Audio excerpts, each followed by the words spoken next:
Hello, you big, beautiful, fantastic rock with all you big, beautiful people that live up on it.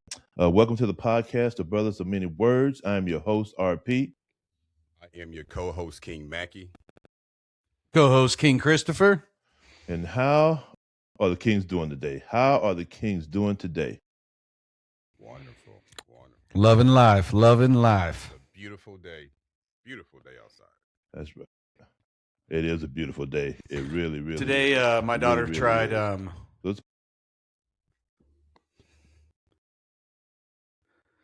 Let's- Today, my daughter tried red meat for the first time in a while, and she had diagnosed with that alpha gal. Have you heard of it, RP? Alpha gal? no, I haven't actually. It's that virus that basically makes it to where your body Can you hear can't me? digest red meat. Some people go into anaphylactic shock. I can hear you, brother. Yes. Okay. And some people go into anaphylactic shock when they eat that red meat, and but when they have alpha gal, and I'm under the belief that alpha gal is a conspiracy. Because it makes no sense logically for a virus to attack a certain kind of species and that doesn't allow them to eat a certain type of food. And red meat's been in the human diet for as long as humans in our history. You can just go all the way back for thousands of years.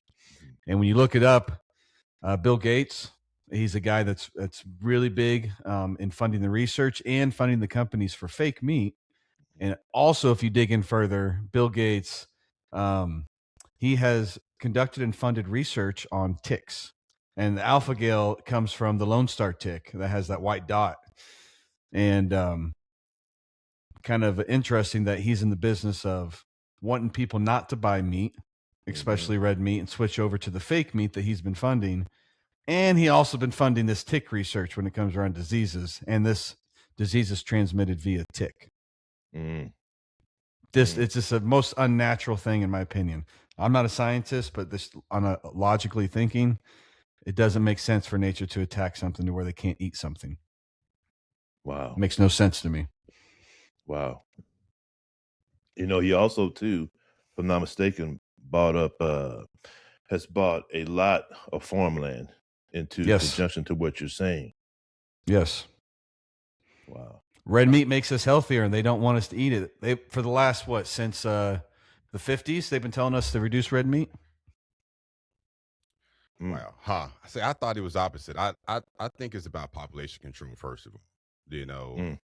Well, yeah, that ties into it. Yeah. I mean, while we're fighting over color and immigration, we need to be coming together, because when you look into our system and how we live, I mean, it's killing us every single day. Sure. And to me, I had to give a revelation a couple of years ago to my cousin. I said, look, they no longer want us. We're already dead and gone. They want our kids. You know what I mean? And so it's about energy. We look at things in so much a physical plane. And it's about the spiritual damage that comes with that too, the trauma that comes with that. The propaganda. Like Chris is mentioning. He's heard one thing and I've heard another. You know what I mean? And so he's heard that they don't want us to eat meat, for the past 50 years. And I've heard that I feel like they've been pushing meat for the last 50 years, because, some say the cow is not organic to America anyway, that it was kind of manipulated, you know what I mean, or created in a sense. And even when you talk about, they talk about McDonald's and how many burgers they sell per day as a company, they say there's not even enough cows that can produce that. It's not. No. But I know Wendy's, when I was eating meat probably about 15, 20 years ago, Wendy's came out and was saying that they were producing horse meat, giving horse meat. They tried. Yeah, ostrich. Sonic was doing that too. Yeah, ostrich. I mean, look. Let me tell you this. Give me a choice, okay? Put it on the menu.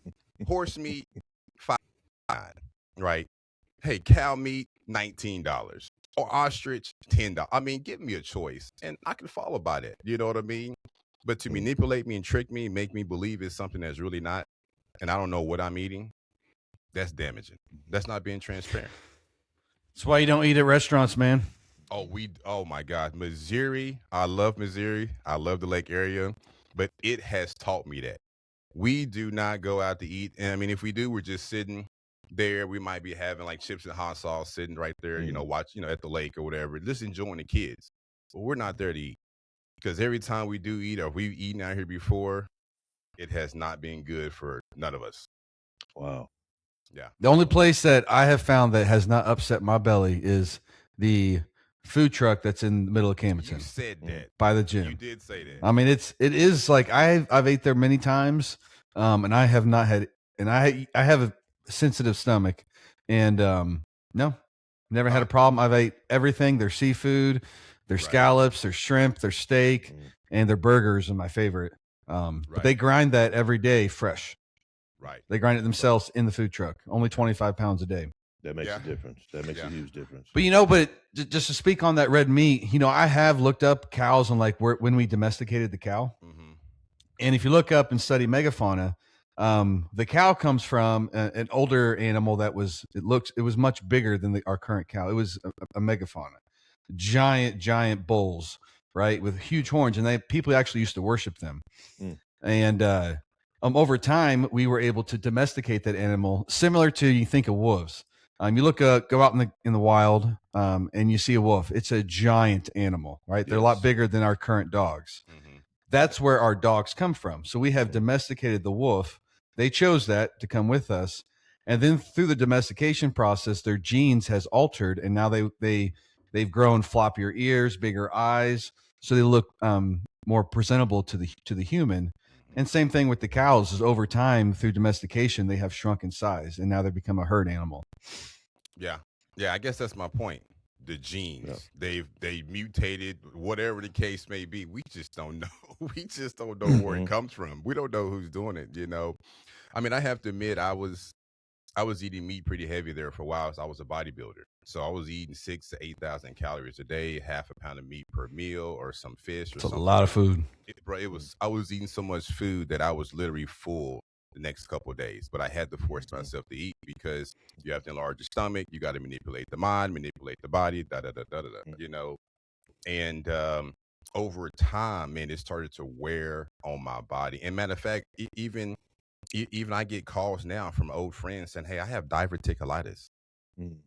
What is that? Oh, I'm eating too much meat, to a point where it's causing holes in my intestines. And when I eat meats or eat peanuts, the food falls out of my intestines. It can kill you over time because the food spoils throughout the body. And so, again, like Chris mentioned, there was no such thing as this 20 years ago.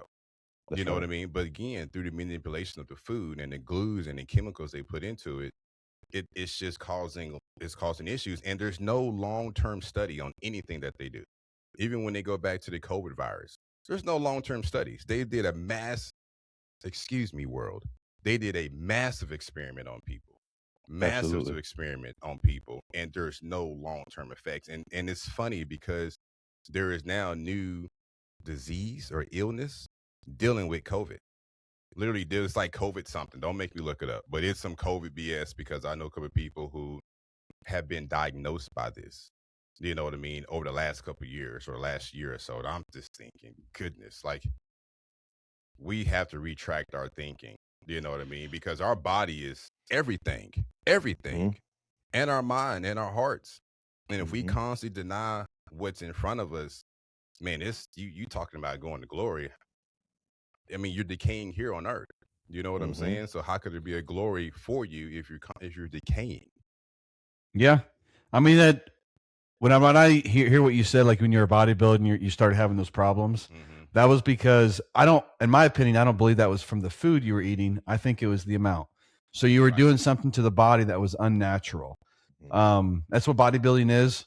I know I own a gym. I'm against bodybuilding. I like the act of bodybuilding, going to the gym and building the body up and training.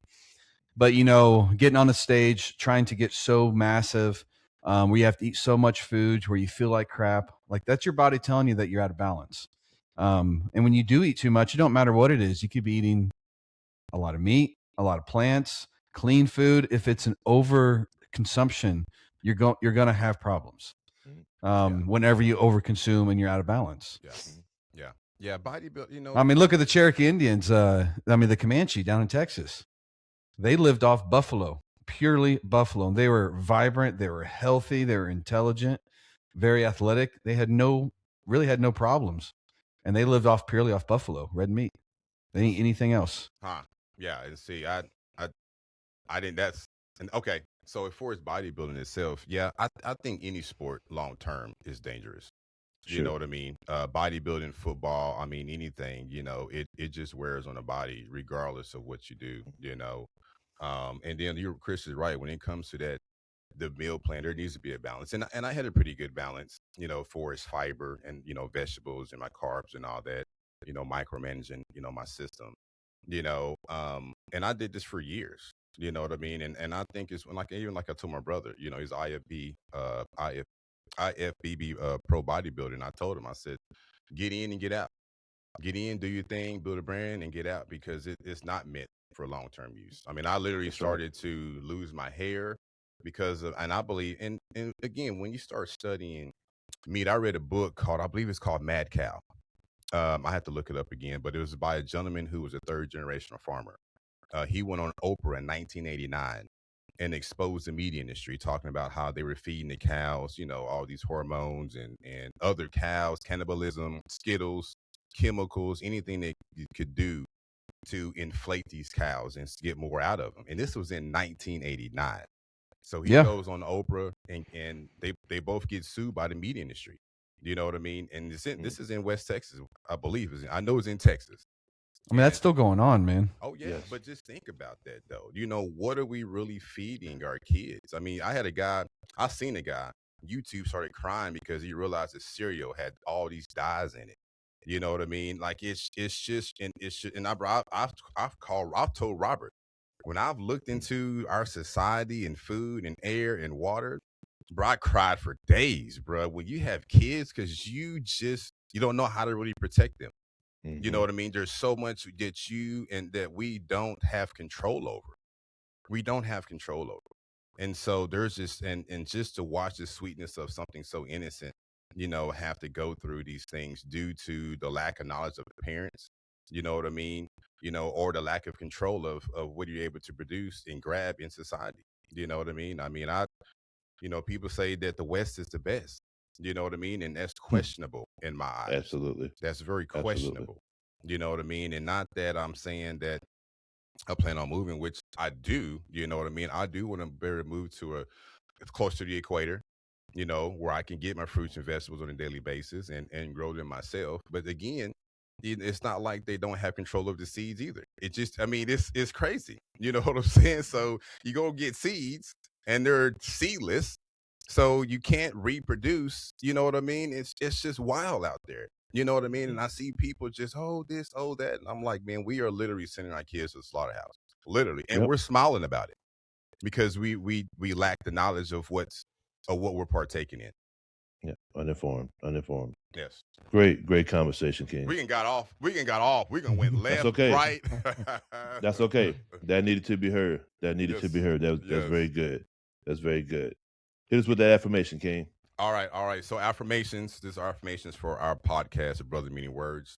It is we stand together as brothers, united as purpose and grounded in respect.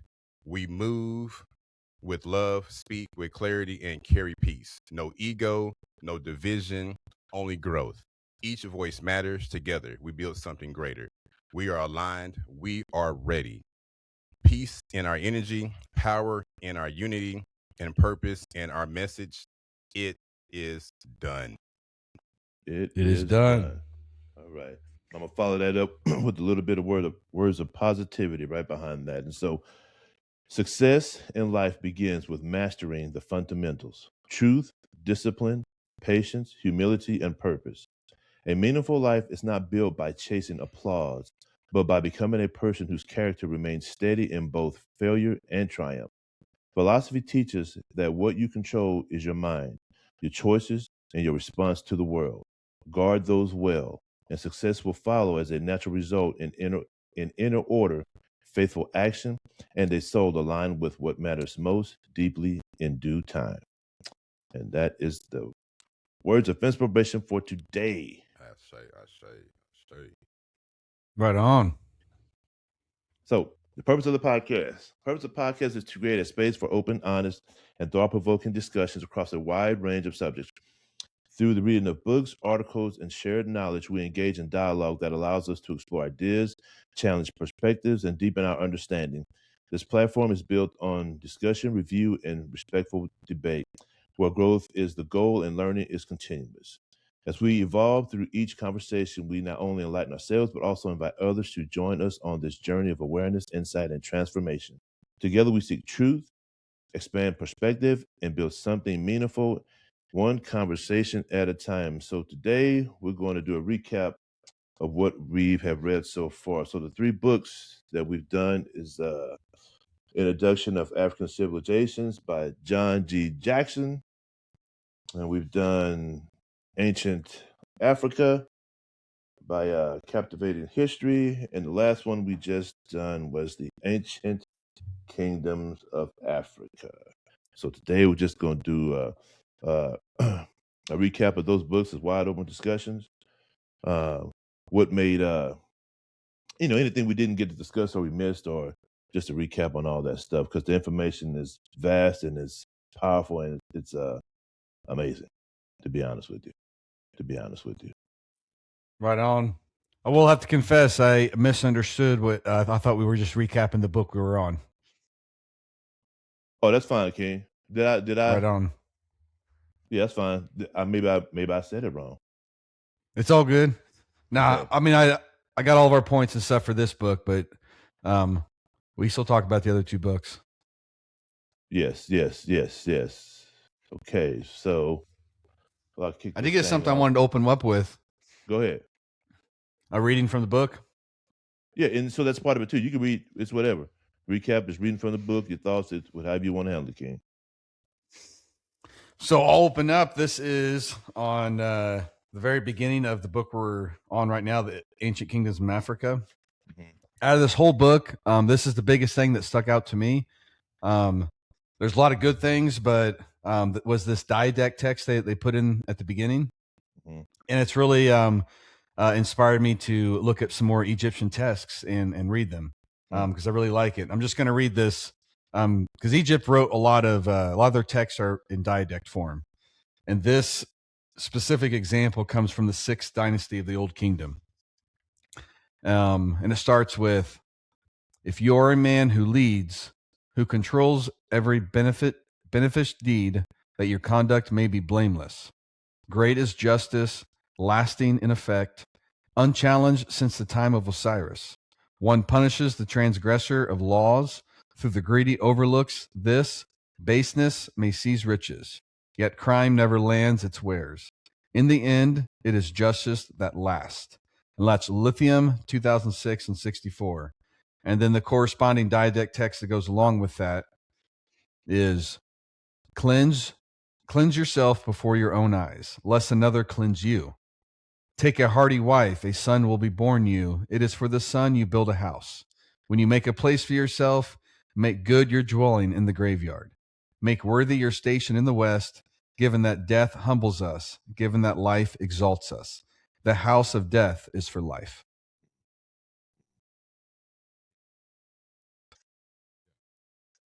And I love it. And you know what? And you know, I studied a lot in the Bible and other ancient texts, and that's very similar. I mean, no, it's not word for word and verbatim. You got to have an open mind, but that message in that last didact, it's very similar to a lot of other teachings, especially up in the Bible.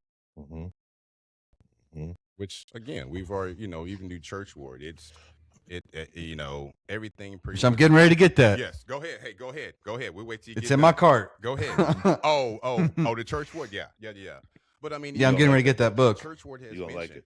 He has mentioned that every religion or spiritual practice comes from Egypt. I mean, Yep. he believes that. I mean, he died on those bases. And I would say so too. I mean, he even goes back and again, what makes him important is that he could read the dialect, he could read the hieroglyphs, he studied the symbolism. You know what I mean? That others did not. They went to the bases off the hieroglyphs and had people decipher it, and then what they couldn't figure out, they just added. Even in the Bible. You know what I mean? And so, like when Constantine made his trip down to Egypt. Yes. And he looked at those hieroglyphs. Yes. Yep. Yeah. Where he got his vision from. Mm-hmm. I mean, it's several. I mean, even I'm a fan of Malcolm X. I read several of his books, and so when he was with Islam, Muslims, he believed in what he believed in, but when he went to Egypt, he came back and told a wholly different story. Totally different story. And by him doing that, that's what caused his death, because he basically rebelled against the organization that had given him something until he learned something better. And yeah. And I feel like with all the new evidence that's coming out around Egypt, with everything the dates getting pushed back further and further and further, right? This is just me. I'm thinking in the open is maybe. I mean, we read the textbooks we've been reading saying that the Sumerian and they were a little bit older than the Egypt civilization, right? I think that Mesopotamia and Sumeria, I think that they probably most likely based their civilization was based off a much older ancient Egypt, and Egypt was most likely one of the first civilizations on the planet. Absolutely. Maybe 40,000 years ago. Yeah. Well, and if you go off what how Church War presents it in that book, you have the pygmies that came from down south who came north, and from north Egypt, when they got there, that's where the foundation of Egypt began.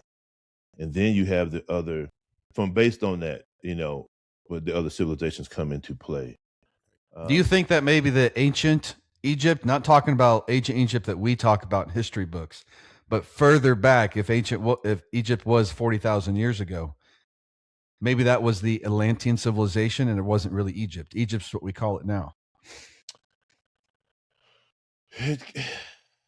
We don't know. It could be. It could be. Anything's a possibility when you talk about antiquity. We just don't have enough data to cement that. We are starting to find pyramids everywhere. Yes. Yeah, all over the globe. They were all over the world. They were all over the world. Yeah. Yeah. And when it comes to that, Egypt is claimed to be 300,000 years old. Even when you look into masonry, church where it speaks is about 600,000 years old. You know what I mean? And so it's a long lineage. And even before Egypt was called the ancient Egypt, it was just the Nile Valley. You know what I mean? When we read about church where the Pygmy people came from the Nile Valley. And the Nile Valley was significant because of the resources. I mean, you were growing, you had water coming through. I mean, it was seasonal, I mean, you think about the first almanac that was created, in Egypt, based upon the Nile Valley, so the thing about it is that, what I find important is that how the world itself negates Egypt, negates Nile Valley. And so even biblically, the Bible says, don't pay attention to Egypt. You know what I mean? Don't read about Egypt. You know what I mean? But you have to read about the foundation that you came from. You have to. You know what I mean? If a tree doesn't understand its roots, then it's just a branch, right? It's just out there hanging out by itself. So it's powerful to know that we as people need to go back, especially the Western people, and because you have to understand your foundation. You know what I mean? When I look into the news and look at society and all the hate that's being put out to this day, it just doesn't make any sense. And you wonder why people are angry, because they're angry with themselves. They're angry with themselves because your root comes from Egypt. Society and scientists already say every person in this world came from Africa. As a matter of fact, there's even new science stating that up to 3,000 years ago, everybody in the society had dark skin and dark hair. Something changed over time. There's new scientists in Italy. I just read his name a couple of days ago. Ferraro, Ferra, I believe, or I. But anyway, I'll get to the article. But yeah, he states that based upon the genetic structures and looking into DNA, he realized, and this is new evidence, that up to 3 to 8,000 years ago, everybody was dark complected. And then now we have people who reject that reasoning, even rejected people who are dark complected here. You know what I mean? And reject the fact that we can't come together when we were all one at one point in time, literally one. You know what I mean? Yeah. Did we fight? Did we argue? Did we have debates? Absolutely. Absolutely. That doesn't make anything better and make anything worse at the same time. But to hate yourself because you hate another people is ridiculous. It's ridiculous. We're all color brown, man. Yeah, We and, are. and to add to that, Now we when just had the conversation with my daughter at the kitchen table last night. That's what's up. They were talking about like white and black and brown, and I had my daughter. I'm like, "Why don't you go get a piece of paper for me? Right. We get a piece of that piece of printing paper." Right. Brought it over, and I said, "Now put it up next to your arm." I said, "What color's the paper?" She's like, "White." I said, "What color's your arm?" She's like, "I don't know now." That's a great point. I was like, "Because you're not white, honey." And the Right. same thing if you take a black piece of paper, hold it up next to a person that you call a black guy. They're not black. Right. They're dark brown. Yeah. Yeah. That's what we all are. When we go out in the sunlight, my skin gets darker. Yeah. When I was a trash man, when I was working out in the outside for every day for years, the back of my neck, it was almost black. Yeah. I didn't have a red neck. I had my neck was so dark that it was almost it would look like it was extremely dark brown. Chris. Now I'm not in the sunlight anymore because I sit in office. Chris is walking down the street and somebody said, "Hey, what's up, man?" oh, my fault. What's up? So let me ask you this. So there's always a lot of emphasis put on Egypt. Why is that? Because it wasn't the only powerful kingdom at that time, if you speak in terms of the Nile Valley. That was also the Kush kingdom. At the same time as Egypt, that marveled them just as well and was just as powerful to some degree. But Egypt is the only one truly, when you talk about in terms of antiquities, mainly spoken about. Why do you think that is? Because I think they're trying to hide something for us and create a narrative. You look at every civilization. We look at Egypt in its peak for our history, and every single civilization that has went to Egypt has been astonished and just mind blown. Every Alexander, Constantine in Rome. I mean, and Egypt was actually active all the way up until I think the early 1500s. True. And that's not talked about either. No. And again, in order to manipulate a people, you gotta take them away from something. You gotta tear down everything that they have. You know what I mean? And then if the people don't do the research on what they know, or what they don't do the research, and they become part of the narrative themselves. You know what I mean? That's, again, like I said, it's so much power. I mean, look, let me tell you this: if the Nile Valley in ancient Egypt wasn't what it was, the world wouldn't be what it is to this day. It would, and I say the world itself, because I mean, the Exodus provided a lot of information for a lot of different cultures throughout this society. You know what I mean? And then when you think about what's the common, we think about Greek, we think about Roman, Mediterranean, but you just leave out Egypt. You think about India. They have a vast, culture, old culture. You think about China the same way. You know what I mean? But in order, again, it's just part of the narrative. And again, it makes me feel some type of way. I'm not angry, but I'm disappointed, if you would say, right? Because how could you leave something so prominent out? You know what I mean? How could you? Like it just started with India, and all of a sudden that's just where it came from. I mean, you just totally negate everything. And that's why I have a lot of respect for Albert Church work, because he stood outside of that. Anybody who stands outside, like Chris, I love Chris. When I first met Chris, and Chris mentioned this dude was light brown, I had love for this dude, because he stood outside the narrative.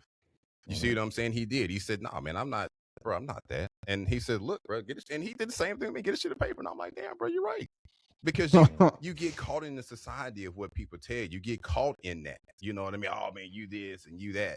You know what I mean? And yet again, that's not facts. It's not.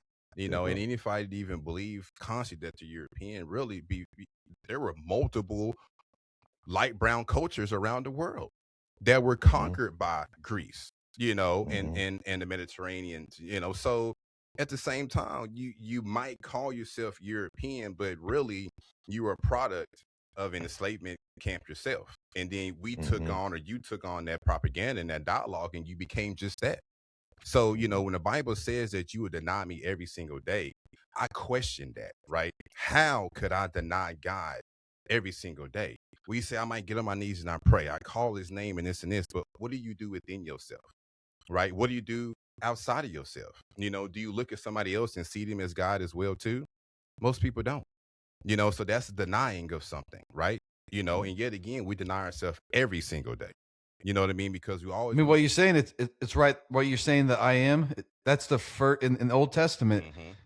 when God is speaking to Moses, the first name given to us that's God's name in the Bible is I am. Yes, yes, we discussed that. Absolutely, absolutely. Yes, and look, me and my family, we get in the mirror every single day, and we speak. I am this. I am that. I am this. I mean, my kids are 3 and 5 years old. We make them look themselves in the eye, look to their soul, and tell them what they are, and stand on that and believe on that. And I believe in manifestation. I believe in affirmations. You know what I mean? I believe the energies here. We already have what we need to survive. You know what I mean? Yet again, if you take the narrative, you're gonna decline. You're going to decay a lot quicker than you're supposed to. Premature death. You know, when we start to live by the world's devices. I mean, we can look at you think it was Pharaoh Ramses is the one that spread all the propaganda about him winning the war in that battle where he didn't do anything. Then he was one of the only guys that survived and comes back and says how he defeated everybody. Right. And when you think about that, we consider that ancient Egypt, and most people do. I'm of the opinion that's current Egypt. All right, that's a part of our current history. Yeah, it was a couple thousand years ago, but I believe Egypt is much older than that. And all the pharaohs that we're talking about now, I think they found Egypt. They found all these things, and they built their civilization, and then they built their religion around these symbols and the structures that were already there. And then we can see they're lying to their own people to maintain power. Yes, yes, and we deal with And that every day. that's still going on today. Oh my gosh, it's so bad today. It just don't make no sense. It just don't make no sense. We don't know what the truth is. I mean, anymore. I mean, you don't. And it's so sad. You know, I hear some of these Generation Z says, "Hey, Dad, hey, did you know this?" I'm like, "Where'd you get that from?" It was on TikTok. It's just because it's on TikTok. Is it factual, son?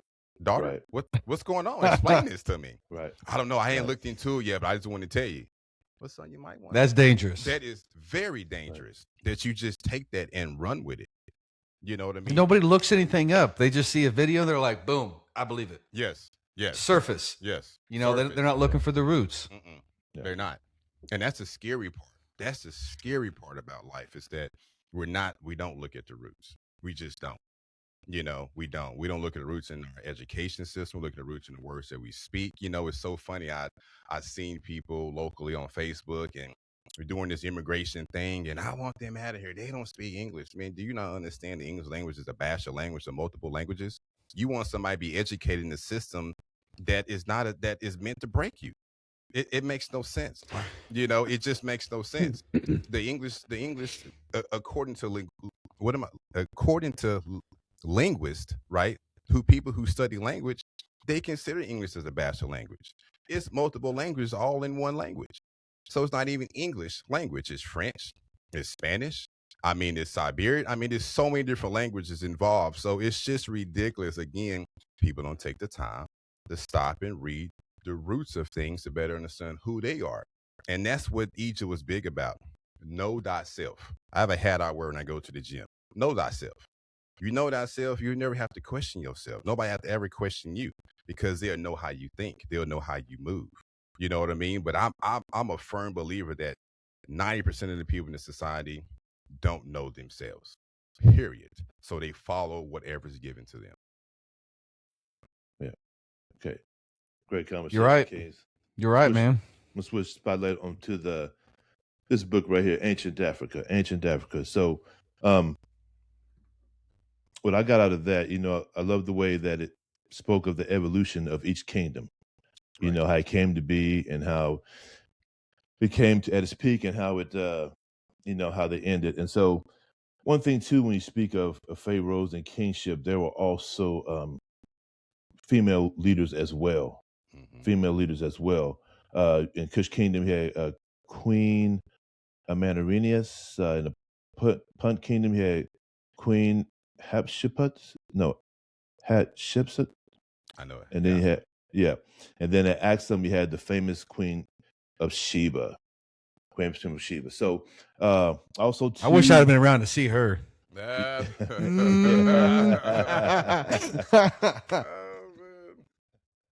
Yep.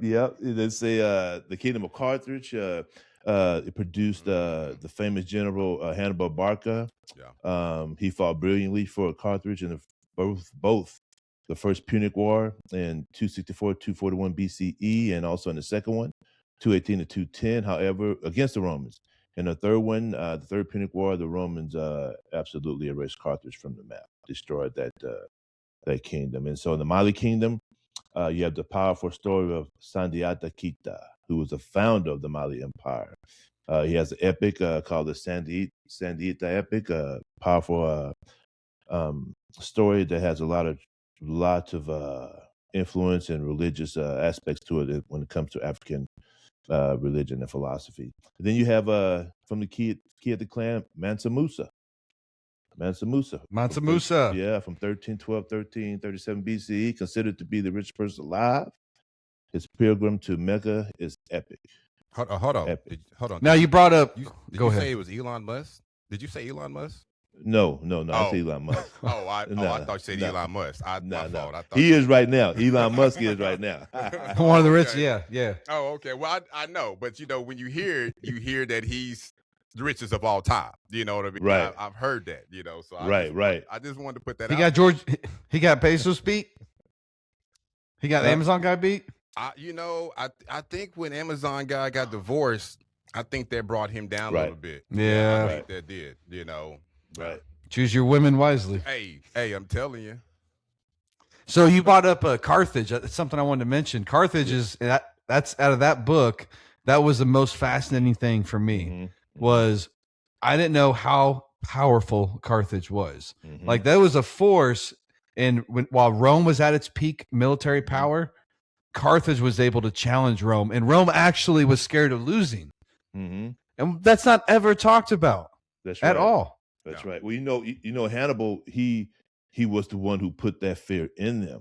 He was quite successful, had as we said, that the oligarchs back in Carthage had they sent him the troops that he needed, because he was kicking tail. He was kicking tail, and he had Rome scared. And when you do watch anything about Rome in the Roman movies, they speak and as Carthage as flyby, you know what I mean? Not giving them the greatness that they truly were. Because at that point in time, they were very scared, and they made sure, even when Hannibal was called back, back from war to come back and to help run the country. Listen, they hunted him down. They wanted to make sure that there would never be another like him. Hence, why they burned that place to the ground in that third war. So we know that, Romans eventually defeated Carthage, but what if Carthage succeeded in that battle? It actually beat Rome. We obviously know Rome has made a huge impact on the world and how cultures all around the world operate. Rome has impacted them. So if Rome would have fell and Carthage would have won, what do you think how that would have impacted? I know it's not, we're in La La Land, but what if Carthage won? Well, that question. How do you think the world would? Hey, it would be different. It would be different. Yeah, it would be different. I would want it to be better, but I think it would probably be worse, because when you think about they didn't give their troops to their general to beat them, because they were worried about themselves, their own power, their own wealth. So if that kind of system actually won, would we have a better one today? That's true. And the system we're dealing with right now with Rome and all that, bro, I think we have a better opportunity. I do. You know what I mean? You got to think about it too. Rome got a lot of his information from Carthage. When you conquer somebody, you look into their strategy and you become that. That only makes sense. You know what I'm saying? So, when we look at the practices of Rome, we're almost looking at the same thing as Carthage. It's probably a 50% chance of it, some type of leadership or doctrines, from Carthage that Rome implemented. And so, but you guys are right. Carthage was huge. And when I've read the story about Hannibal, I was amazed. He even had coins and money after him, design and coinage with his face and emblem on it. And that's powerful by itself. But again, I'm trying to bring it back to modern times. These are things that need to be done, and recognized, and we need to constantly put this information out. because it only enlightens people, and I just give you a little feedback. I read about a story called, and people kind of hate this guy's name for whatever reason, but it was called the Obama study. And the Obama study was that when Obama came into office, well, before he came to office, they were looking at the education of Black communities and how grades were declining, right? And then when Obama came into office, they said that in the Black community, these young kids' grades started to increase by like 60 to 75% because you got to see something of power within yourself standing on a platform or podium speaking. You know what I mean? So we in this country cause a lot of our own problems because of the oppression of many people, not just one, but it's of many people. If you're homeless, you're oppressed. If you're living in a poor class, you're oppressed. You live in middle ages, in the middle class, which is being eliminated, you're oppressed. But the things about ancient societies, when we start looking into them, I me and Robert asked a question a while back. Would we want to live in 2026 where we are right now? Or we want to live in ancient Egypt? You know what I mean? During certain periods of time. You know what I mean? And matter of fact, Chris, I asked you that question too. Would you rather live here as we are, 2026, or would you rather live in a different period during maybe Greece or ancient Africa or wherever? But give me your thoughts on, how we live now compared to how people lived back then. If I had the option right now in today's world, Uh-huh. if I could talk my wife into it, I would fall off the map. There you go. I would. Yes. And I would be happy to get up every single day, hunt, Yes. chop wood, make my own animal clothing. That would give me every day would be purpose, because then it'd be about survival. And so the purpose, life would be simplified. Yes, I may not have as much. I wouldn't have the comforts I have today, but my life would have purpose every single day, and I would probably enjoy it better than modern society.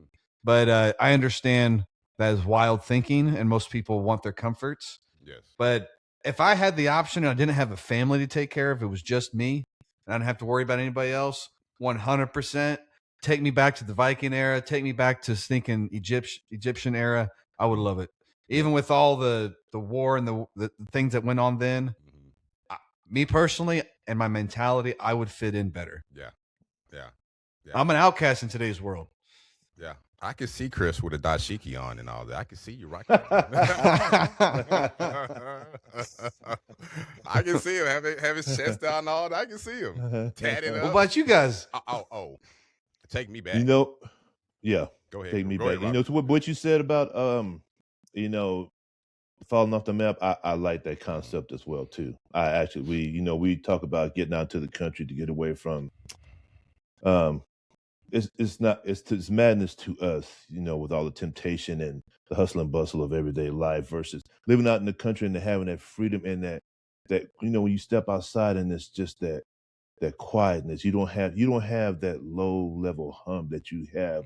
Even when it's nighttime, you still feel that energy. With no lights around? With no lights around. In the country, you have nothing that you have.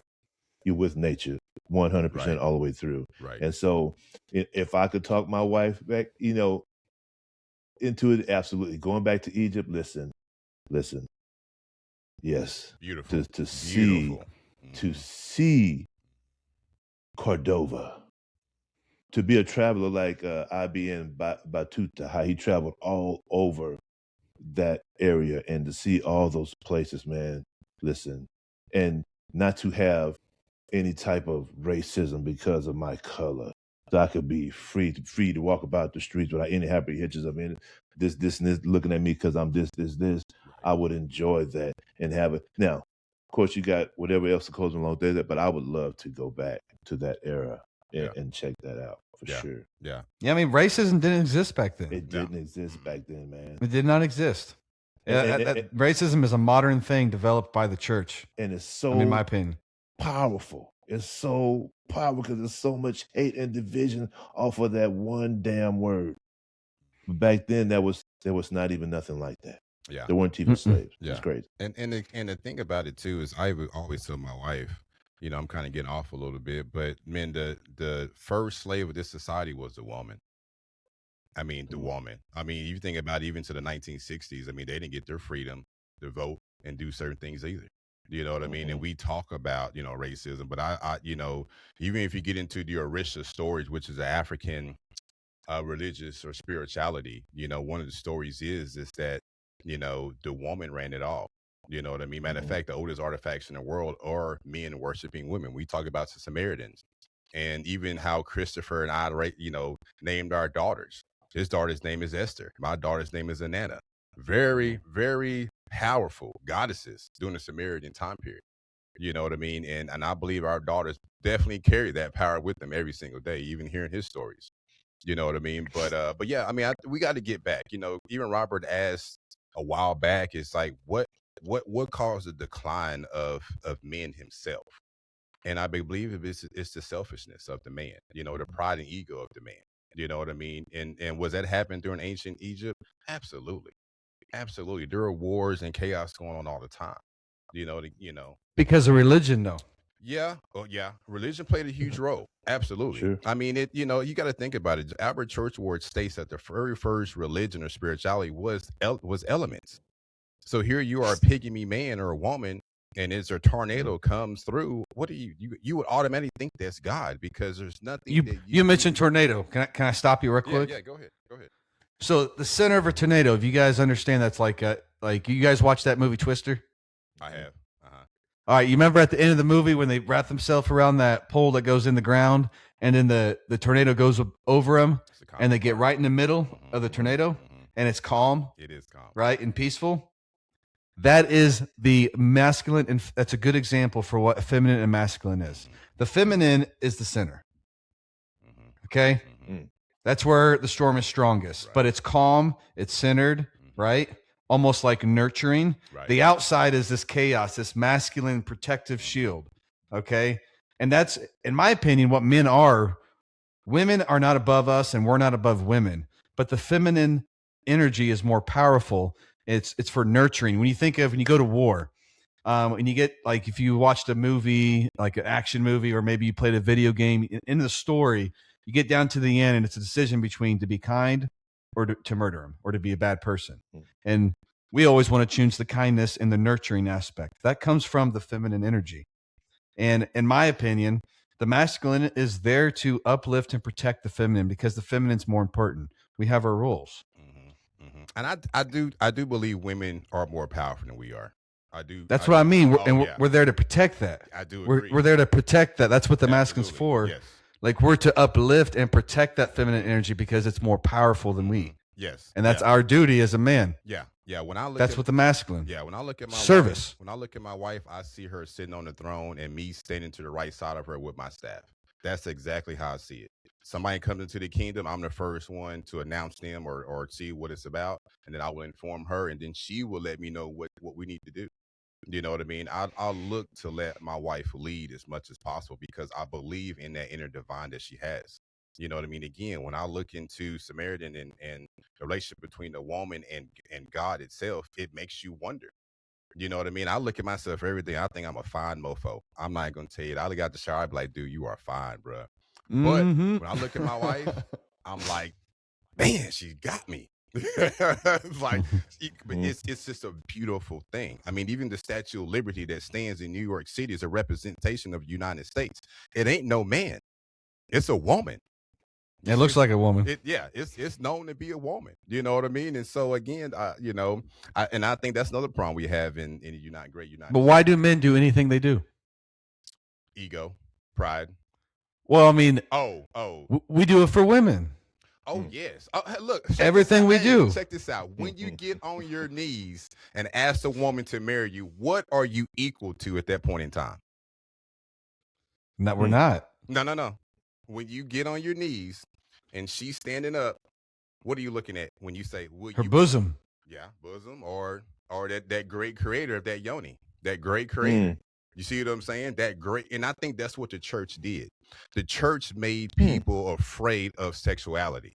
You know, even during the Salem witch trials. You know, if you were promiscuous, meaning if a woman wanted to have sex and was a little bit more aggressive with her man, he would just proclaim she's promiscuous and have her burned at the stake. You know what I mean? Because she tried to do too much. but that's her feminine energy. And that's why I said that's what's been taken too, because I feel like that has really thrown men off. When you throw a woman off, your mom is thrown off, right? It's going to throw you off as a boy to a man. You know what I mean? The things that you go through because you came from this person. Every man has come from this person. So it's funny how men have ego and pride because they need that to stand on something. But yet again, the woman stands taller. You know what I mean? But again, I think that's something else through Constantine, through the Bible, through religion. We have knocked the woman off. We have knocked certain people and cultures off. And we're out of line.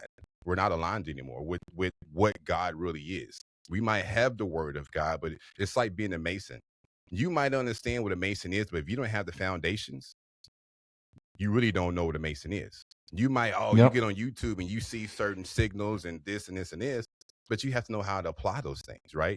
So we might have secrets of the world, but yet again, we don't know how to apply them. You know what I mean? And so I think that's necessary for what we believe in. The conscious mind through that knowledge is what's going to bring us more aligned into the true nature of God, which again is woman, in my point of view. Yeah. And Chris's point of view. I love Chris's point of view. Yeah, my point of view as well. Right. We're gonna move.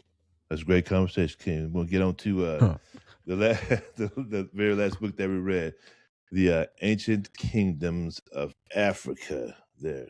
Right on. Okay, so what I found interesting in this book is how it showed how resources, trade networks, agriculture, religions, and spiritual continuity, divine kingship, climatic change, to name a few, all played a part in the success and the governance of these kingdoms.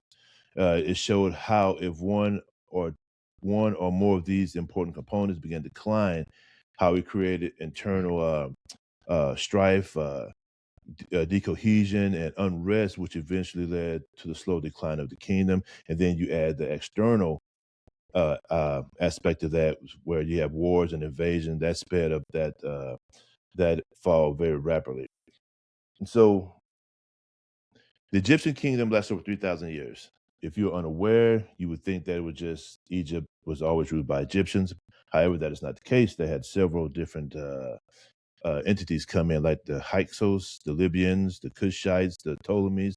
They all played a significant role in Egypt's long history. It wasn't just all Egyptians, but 3,000 years. Look, 3,000 years of one kingdom. I don't think there's been anyone any longer. That is beyond crazy that they lasted that long.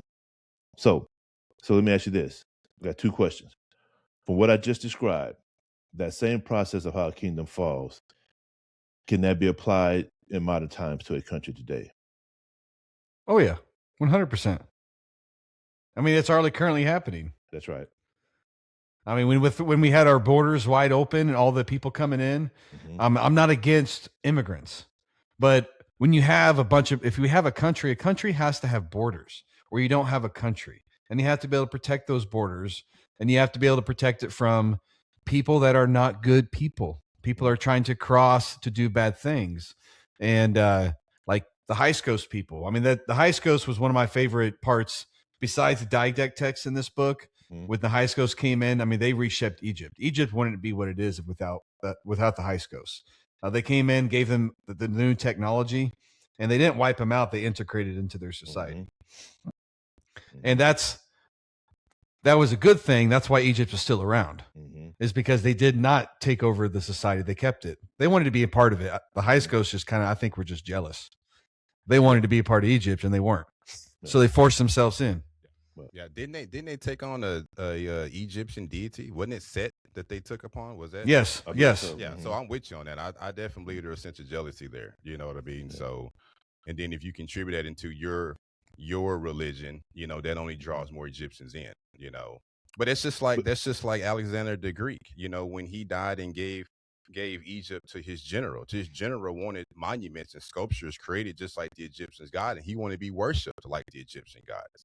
You know what I mean? And then they refused. And then that's what caused other issues throughout the kingdom itself, So let me ask you this. Are there any kingdoms in modern times? To what, when you speak of kingdoms back then, those were of magnificence. Do you think there are kingdoms in modern times today? Yes. I mean, America is a kingdom. Russia is a kingdom. China is a kingdom. It ain't supposed to be. Right. It ain't supposed to be, I mean, we're more of an empire, Yeah, yeah. which I Say mean good. is a kingdom, but Look, you're gonna get I us mean, in yeah, trouble. America's Look, definitely an empire you're gonna now. get us in trouble with these no king protests out here now. So I'm gonna get into this one right here. I'm gonna get into this one right here.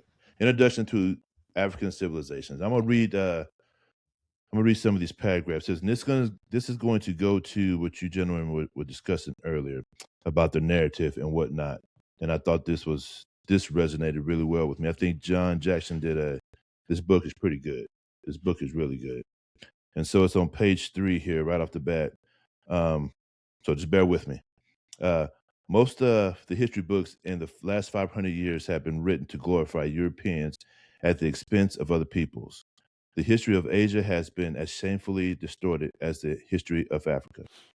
Most Western historians have not been willing to admit that there is an African history to be written about, and that this history predates the emergence of Europe by thousands of years.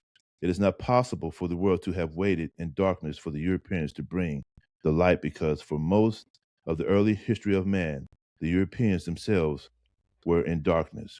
When the light of culture came for the first time to the people who would later call themselves Europeans, it came from Africa and Middle Eastern Asia.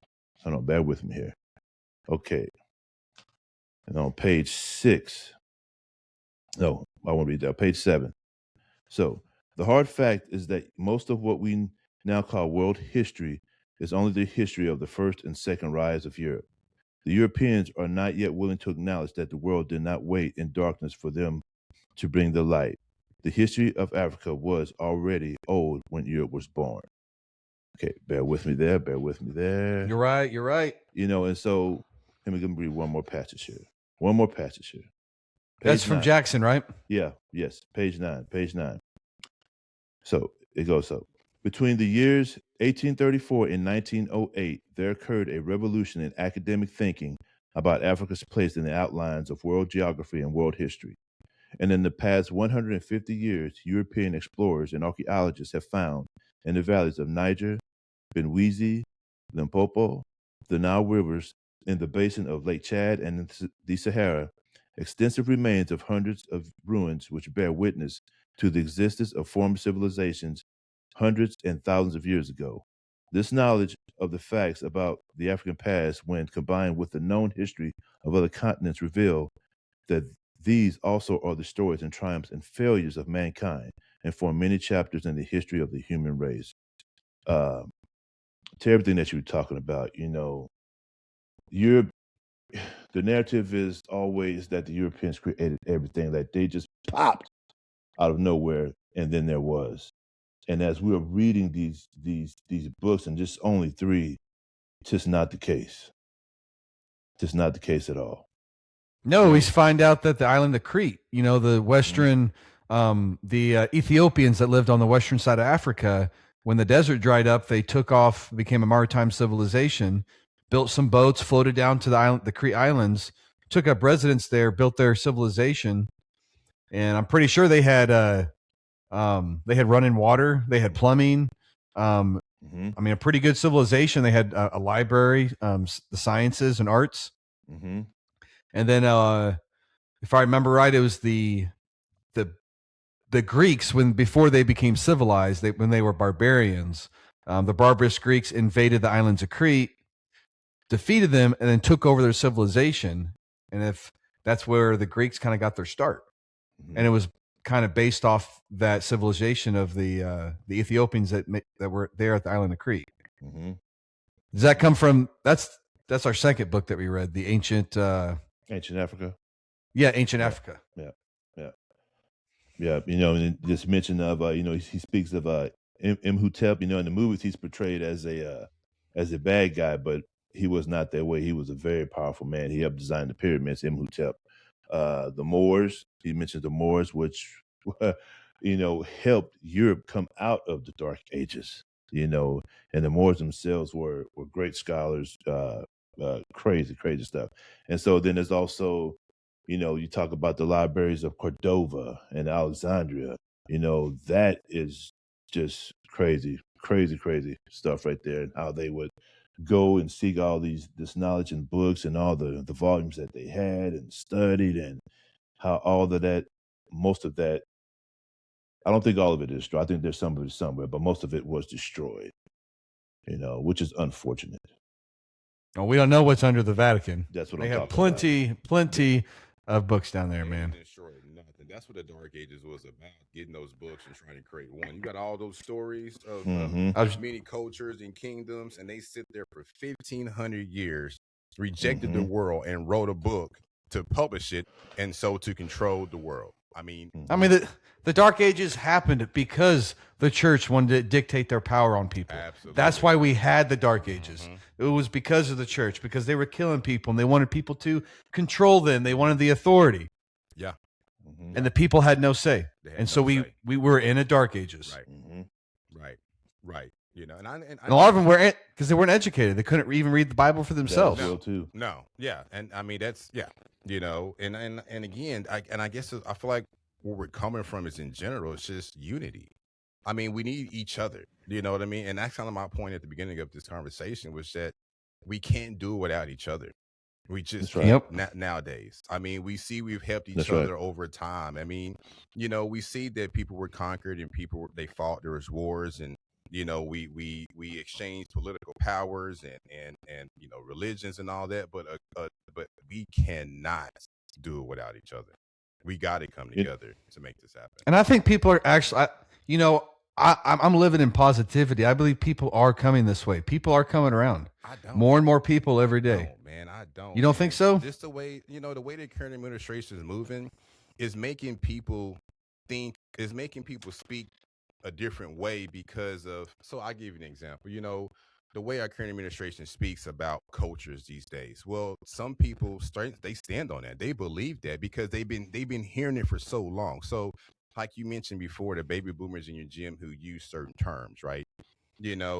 Um, they've been living, their great grandfather, their grandfather, great grandfather, grandmother, whatever, has been using these terms for so long. And then now that we have an administration that stands on these terms and shows this particular side of racism, I believe it brings more division. I mean, even when you think about the Civil Rights Acts, our voting right that's being, dismantled right now. If you guys haven't looked into that, like this is about minority. This is about taking away minority representation, being black and brown. You know what I mean? But you don't have people of the white descent or light brown descent saying, hey, no. No, we're not going to do that. We're all one people. We stand on all one thing. You don't have that right now. You have people literally saying, I believe what you're saying. They're thugs. They're this. They're immigrants. They haven't contributed anything to society because they don't know ancient Egypt. They don't know anything about history. They know westernized history, what we read through our westernized books. You know what I mean? Yeah. And so when you go to school and you read these books and you're taught these books, there's nothing of great black power or brown power, out there at all. You know what I mean? It's all based upon the Atlantic slave trade and black. No, I feel you there. Like when you look at like the government level, and our news outlets and online, Right. Yes, that is there because I believe that's the narrative that's trying to be pushed by the administration I do agree. and by the powers that be. What I'm really meaning is let's just take away the government and those type of powers, just to the people. Just everyday people like you and me, we interact with on a daily basis. And what I've noticed is I just don't see it there anymore. Yes, there's still pockets in places. There's still older people that have those beliefs. Right. But even those older people, they don't really believe that they're not set in stone anymore. They've changed a little bit. But with our new generations, like myself, my kids, the kids that my oldest daughter goes to school, and I've been at school events, and I just don't see people acting that way no more. I see the powers still trying to separate us and cause that division. Well, listen, I just don't really. That's Everyday value. people. That's value in what both of you say. You both are right in your own sense. There's value in both that. Neither one of you are wrong. It's just how the message hits whoever, in that regard. And so, when you spoke on unity, and I was going to apply that to Egypt, and that's how they were able to last for 3,000 years, because when they were invaded by these other countries, they adopted the Egyptian, to which you had mentioned. They didn't oppose the Egyptian people and try to enforce their religion and practices on them. No, they adopted their religion in order to solidify it, to make them accept it. So that unity helped that. Great Yes, conversation. sir. Great conversation. Absolutely. Great conversation, King. So you got that spotlight, King? I do have the Oh, it's that time already? Yeah, hey, Yeah. we can go another 20 minutes. What if time y'all is it? want. We can go to 1:30. If it's 1:10 now, we can keep going. I'm down. If Robert's down, it's up. Go ahead. Let's close it off and do our afterthoughts. Okay, let's do that. All right. So yeah, let me go through. Okay. So, fellas, it is May 3rd and Sunday, May 3rd. Our spotlight for tonight is going to be Ivan van Sertima. So, Ivan van Sertima, a Ghanese-born historian, linguist, and anthropologist whose work challenged mainstream views of African history and global civilizations. Van Sertima is best known for his groundbreaking book, They Came Before Columbus, where he argued that African civilizations, particularly the Mali Empire under Masa Abu Bakr II, may have reached the Americas long before Columbus did. His research focused heavily on what he believed were overlooking connections between African and pre-Columbian uh, uh, Columbus civilizations in the Americas. He pointed to cultures, artifacts, oral traditions, and agricultural practices and ancient navigation possibilities across the Atlantic. Van Sertima's central message was not just historical, it was philosophical and political. Africa was not isolated from world civilization, Africa was a participant in it. He pushed back against the academic narratives that often minimize African contributions to global history, especially in ancient science, exploration, and cultural development. Through his lectures, writing, and academic work, Van Sertima became a major voice of Afrocentric scholarship. He also founded the Journal of African Civilizations, giving a platform for African-centered history research. Ivan Van Sertima's legacy lives in three major areas. He challenges historical narratives that exclude Africa from global civilizations. He promoted Afrocentric scholarship in academia and inspired a generation of historians, writers, and cultural researchers to re-examine Africa's history with new eyes. Ivan Van Sertima represents a powerful ideal in history. Who gets to tell the story of civilization and whose story has been left out? Whether one agrees or disagrees with all of these theories, his work forces a deeper question that still matters today. How much of world history is still waiting to be fully told? Our spotlight for today was Dr. Ivan Van Sertima. Thank you, brothers. Yeah, it was very good, King. You know, he when you mentioned that he wrote about Africans coming to North America before Columbus, wasn't that was mentioned in the Ancient Africa book we read, book number 2? And I can't remember what